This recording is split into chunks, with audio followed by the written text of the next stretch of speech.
Selamat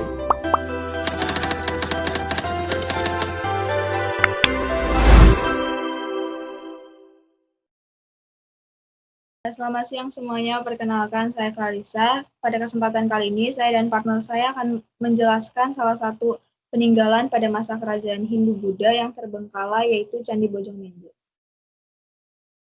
Perkenalkan, nama saya Feriza. Saya akan menjelaskan juga tentang peninggalan terbengkalai Candi Bojongmenje. Jadi, yang pertama itu ada sejarah singkatnya. Candi Bojongmenje itu merupakan candi berbahan batu andesit dengan ukuran dasar sekitar 6 meter. Candi Bojongmenje diperkirakan lebih tua dibandingkan Candi Prambanan dan Candi Borobudur. Candi Bojongmenje ini ditemukan pada 18 Agustus 2002 oleh warga saat menggali tanah.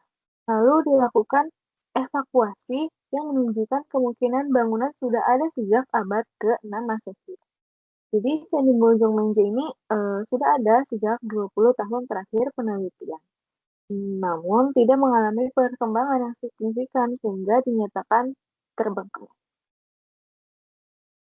Lalu hubungannya dengan kerajaan Tarumanegara itu, Candi Bojongmenje ini diduga berkaitan dengan kerajaan Tarumanegara karena berada di dataran Rancakaek dan terhubung dengan kerajaan Kendang sebelum dipersatukan dalam kerajaan Pajajaran.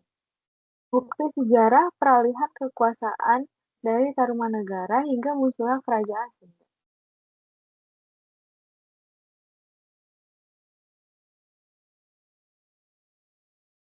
Asal peninggalannya itu, Candi Bojongmenje ini diperkirakan sudah ada sejak abad ke-16 pada masa kejayaan kerajaan Tarumanegara.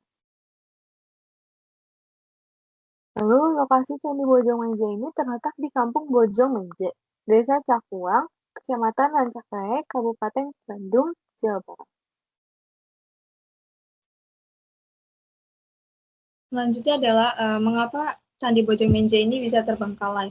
Yang pertama, lokasi candi ini tuh dikelilingi sama pabrik tekstil.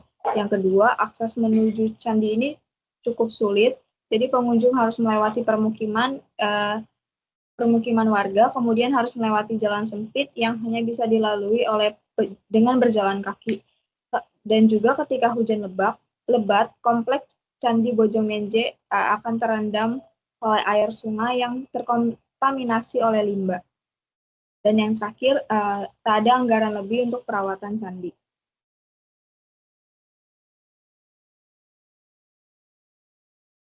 Selanjutnya, dampak jika terbengkalai. Batu-batu situs candi yang berlumut tidak terurus sehingga tidak akan lagi terlihat seperti situs cagar budaya. Yang kedua, bau aroma limbah batu bara atau limbah cair dari pabrik industri itu mengelilingi fisik situs.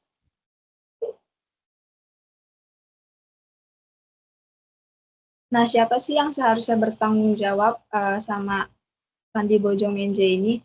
Yang pertama ada Badan Pelestarian Kebudayaan atau BPK, di bawah Kementerian Pendidikan, Kebudayaan, Riset, dan Teknologi sebagai otoritas teknis pelestarian budaya.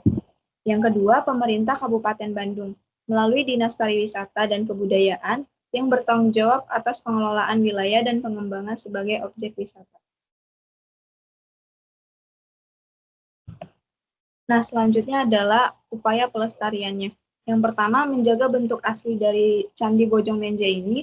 Yang kedua, rutin mengunjungi. Yang ketiga, menjaga kebersihan ketika mengunjungi. Dan yang terakhir, tidak melakukan vandalisme, yaitu coret-coret, menaati tata tertib yang berlaku.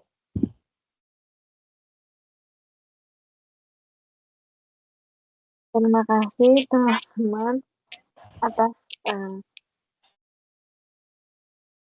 kehadirannya di seminar kali ini. Kiranya apa yang kami berikan dapat menjadi pengetahuan baru bagi teman-teman. Bagi teman-teman yang ingin bertanya, dipersilakan. Kira-kira kenapa banyak situs sejarah di Indonesia yang kurang mendapat perhatian dibandingkan tempat wisata modern? Apa tadi? Boleh diulang?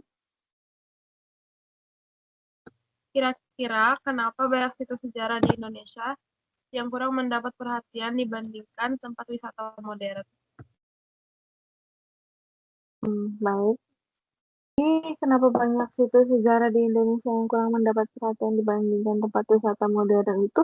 Karena minat masyarakat sering lebih tertuju pada tempat wisata yang lebih populer dan memiliki fasilitas yang lengkap, sehingga situs sejarah itu kurang mendapat promosi dan perhatian. Begitu. Nah, Sudah kalau kayak terjawab? gitu, ada lagi. Nah, kalau kayak gitu, bagaimana cara meningkatkan minat masyarakat untuk mengunjungi situs sejarah seperti Candi Bojong-Menje yang tadi sudah dijelaskan?